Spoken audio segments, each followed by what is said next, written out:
Hello everyone, and welcome back to Farmer Joe Homesteading. Today we are going to be talking about our top tips on making your best family milk cow.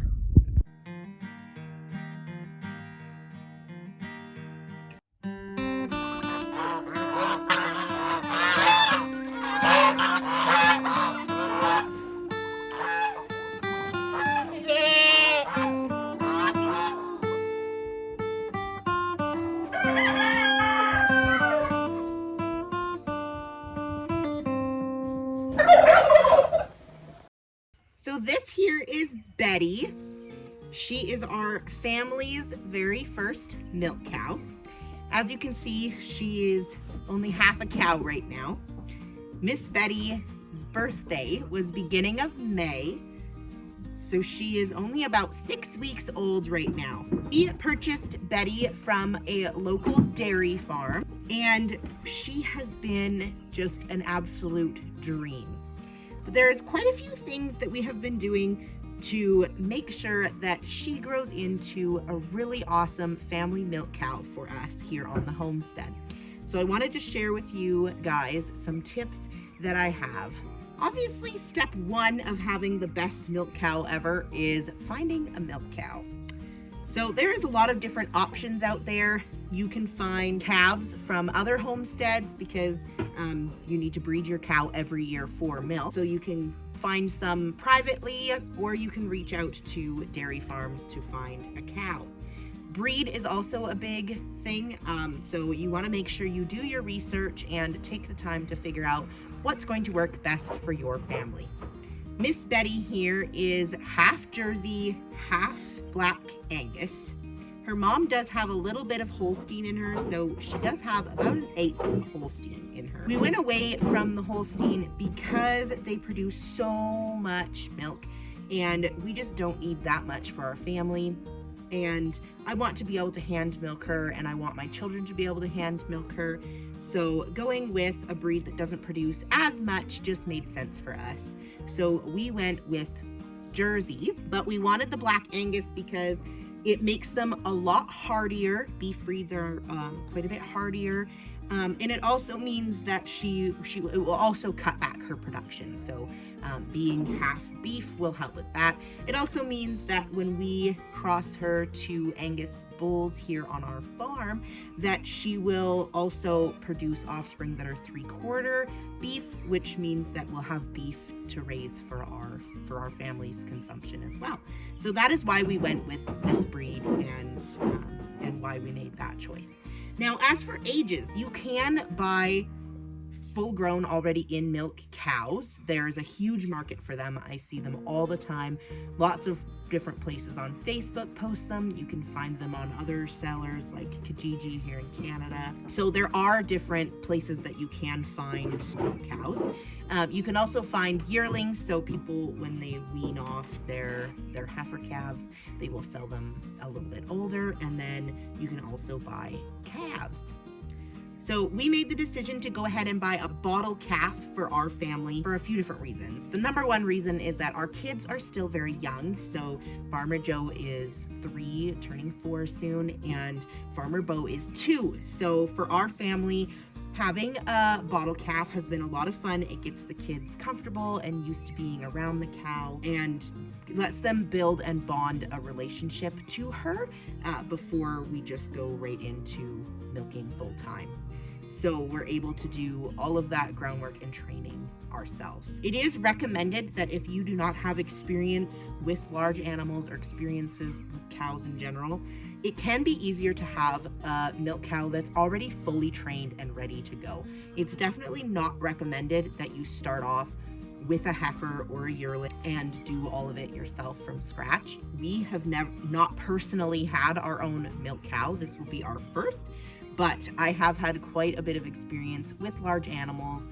Growing up on a horse farm, we raised foals almost yearly, so I have had quite a bit of experience with large animals, doing training with groundwork and things like that for the show ring. Obviously, we aren't planning on showing Miss Betty, but we still want her to be a really good cow, have lots of manners and good groundwork, so that in the years to come when we milk her, it just makes it a lot simpler. So Miss Betty gets worked with every single day. We start off the day by getting her bottle. She gets her bottle. We let her rest after her bottle and let her tummy digest a little bit while I get the rest of the feed ready for the animals. And then Miss Betty gets to come out of the pen. We get the halter on, she comes out, she goes for a little walk. Now, when you are halter training your cow, if you have not been doing it before or they haven't had a halter on before, I definitely recommend staying in their pen where they are the most comfortable until you are comfortable to leave the pen. For Miss Betty here, she's pretty easy to manage and she's had quite a bit of training with the halter. We did start off by training her in her pen, but she has gotten good enough now that I'm confident in putting her out. And because we have so many goats in the pasture right now that are living with Miss Betty, it makes it really annoying to be trying to lead her around when the goats are following. So it's better in our situation for her to leave the pen and go on her little walkabout outside the pen.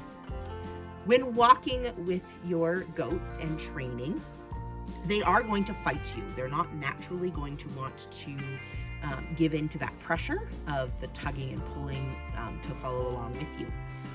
We do it on a reward base, so while I'm pulling her around, if she decides that she gives in and she's submissive to your leading, that is when we release and we stop and we praise her for it. So she gets lots of scratches and we talk to her and really praise her for her effort. When we continue doing that and when I feel like she has gotten the hang of it and isn't fighting me as much, then that is when we finish with the walking portion and she gets tied. So Miss Betty gets tied up to the fence about half an hour to an hour every day while I feed the rest of the animals.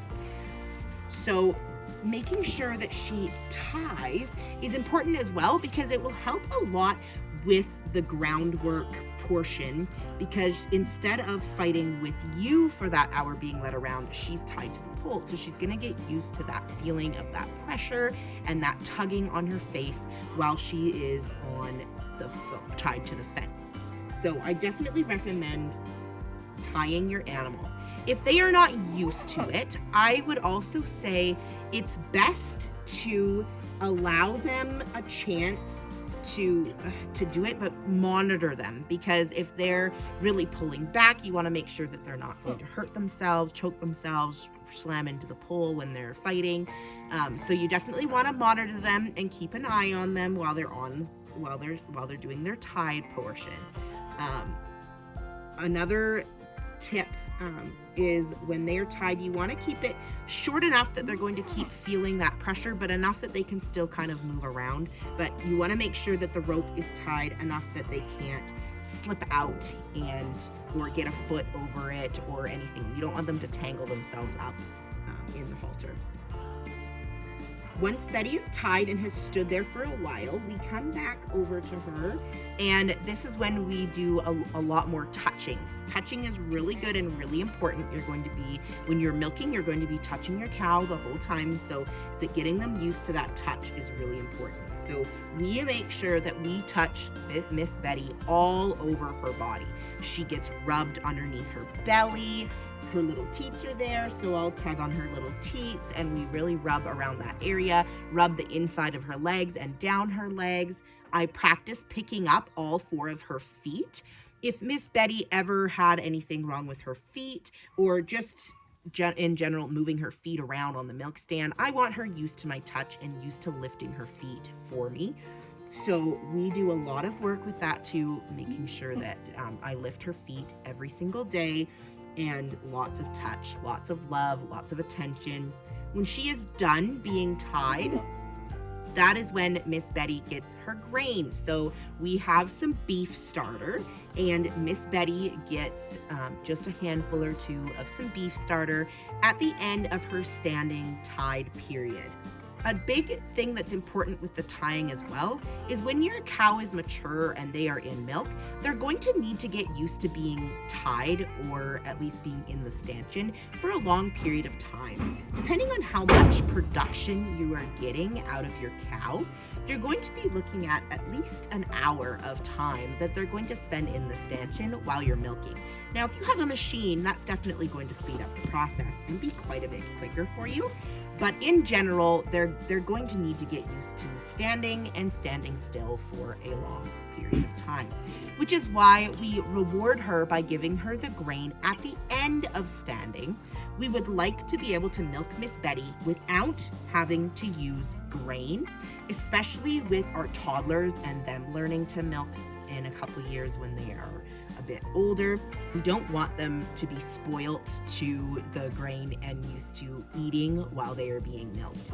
So if we can get Miss Betty here used to standing and standing still for long periods of time and being touched a lot, with the reward coming after, it'll just be a good practice to have for now until Miss Betty is bigger and ready for milking. Now, we do not have our barn or stanchion built yet for Miss Betty, but we're hoping to have that done by the fall.